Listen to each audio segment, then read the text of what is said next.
Well, here goes. April 9th, Mother's Day at FDR, is some of the lettuce that's out in beds.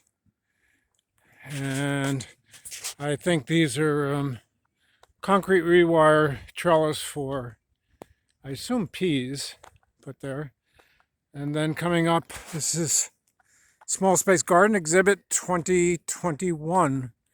It now is in a permanent location. I don't have a Steadicam. It won't fit this phone, so sorry for the jiggling. Yeah, this is Small Space Garden Exhibit 2021, and I'll just do a walk around. This is a tiered box. It's in contact with the ground, but it's good for urban growers or something on a rooftop. Good for herbs. Vertical space. It's watered from the top, and the water just perks down to the other cells. And it's good for like a variety of herbs all in one space outside the kitchen door. Easily harvest herbs for a meal. That's a crib set up for tomatillas, and I have holes drilled with a hole saw for the spacing for the tomatillas to go in the ground when it warms up. That's going to be the incubator space for oyster mushrooms cultured on straw, and they're in a mushroom box to keep them out of direct sunlight. This is just a mason's tray for potting mix, and this is the propagation table and a potter's bench, and it's automatically watered with spray emitters. And I've just set up a solar station. There's a solar panel behind that going to a solar controller. And then the solar controller would charge a battery, and then with an inverter, you could run heat mats for seedling propagation, soil cables for coal frames, early and late season extension, and LED lights for urban growers so they can see plants growing under full spectrum LED lights.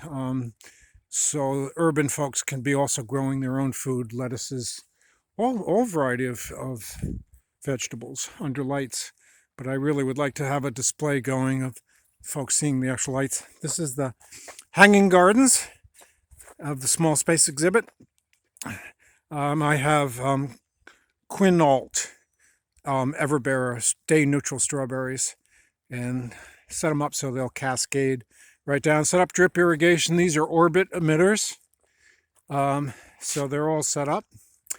So it's all self-watering, and the this feed trough, stock feed trough, is set up that it has 2 inches of stones.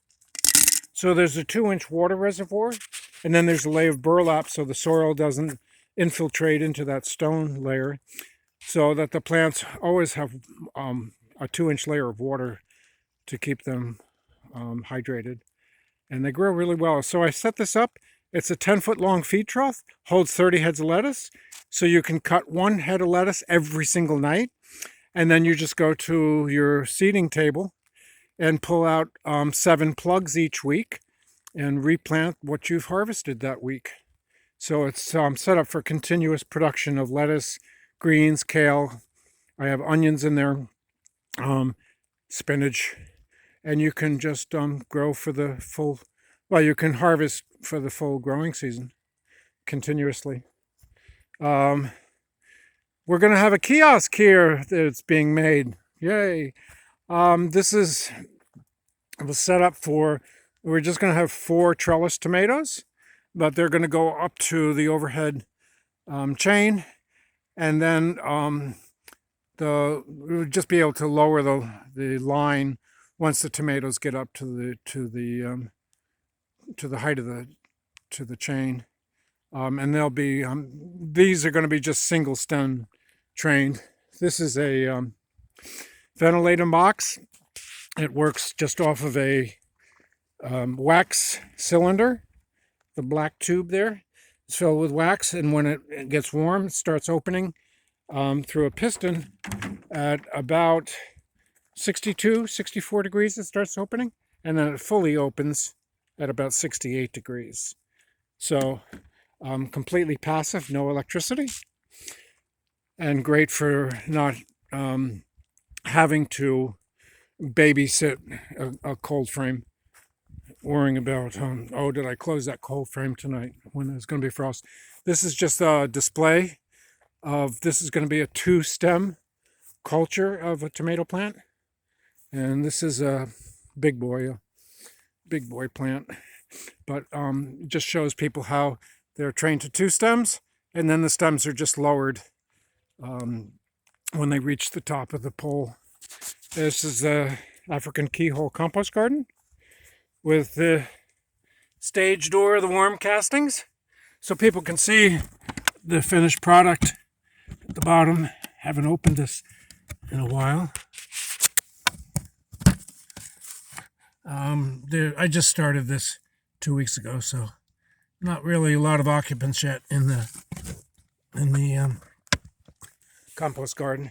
But this is designed for people to put all their kitchen scraps in, and then the worms just access it through the hardware cloth, and you don't have to stir it or mix it or add anything to it. And then the worm castings feed the plants in the African compost keyhole garden. It's called keyhole because you step into the keyhole. Nice for people to put between their kitchen door and their car. So no excuse for not composting their vegetable scraps. These are water tables. So with a float valve to maintain the water level, and stone. I just don't want a lot of algae growing in the open water, so I put stone in there.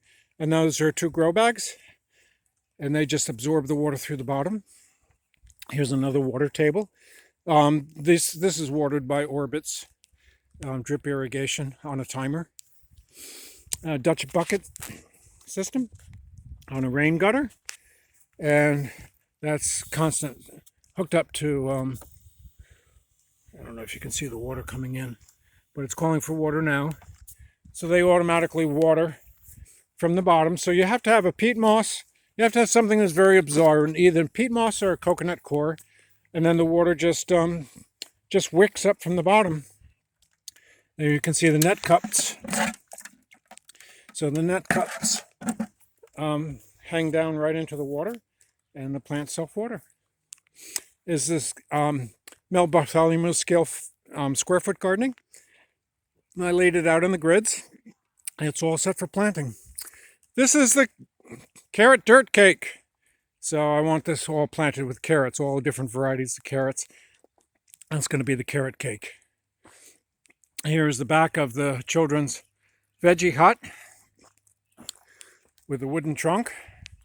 And new for 2021 are the cattle panel hoops. So these are a series of 3 cattle panel hoops and an arch. And we're going to have loofah growing along here, so this will be the loofah house. And this is new. This is polypropylene panels that just can easily be attached to the cattle panels. You have an instant greenhouse that you can see through, unlike polyethylene sheets that you can't see through very well. And probably last 20 years, and much more resistant to hail than polyethylene. And polyethylene starts breaking down in a year or 2 years. Nasty plastic greenhouses. Here's the 3 sisters. So 3 sisters, boy, it's nice to be out of the rain.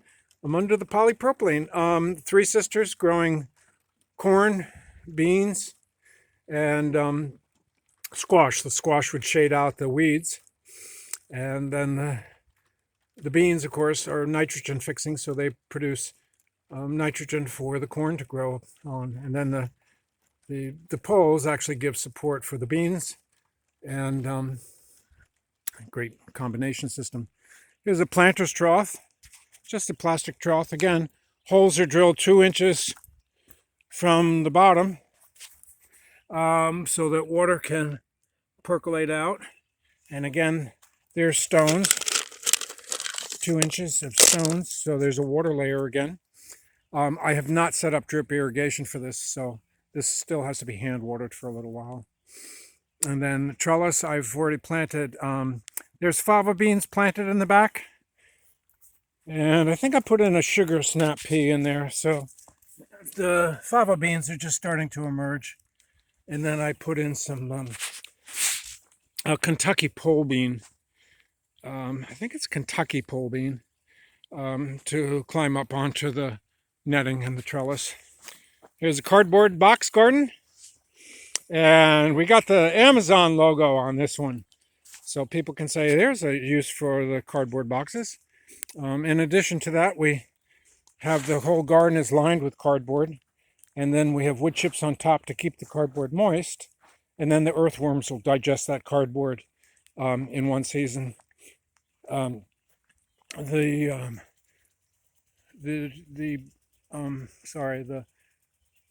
vertical planter and the tomatillo line, and then all in back of the plastic trough, the fava beans and the peas, and eventually beans too, are all watered by a drip line. Drip line runs over the cardboard box garden, and then this is just a traditional trellis.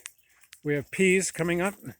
These are super sugar snap peas, and I put in some beans today, red and green lettuce, and they'll just go up the trellis. And then I put up nylon netting also for support. And this is that soaker line also runs underneath the hugelkultur garden. I just put this in this year. So hugelkultur is setting logs to decompose over 10 to 15 years. And so you're not feeding a garden. It's just creating its own compost and microrhizomes.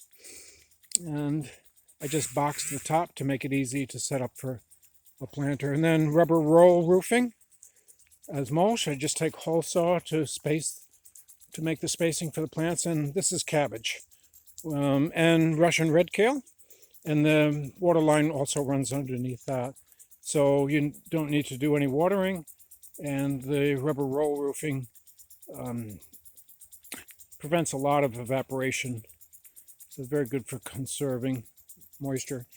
And I put straw on it just to radiate some of the heat so the rubber mat doesn't get too warm.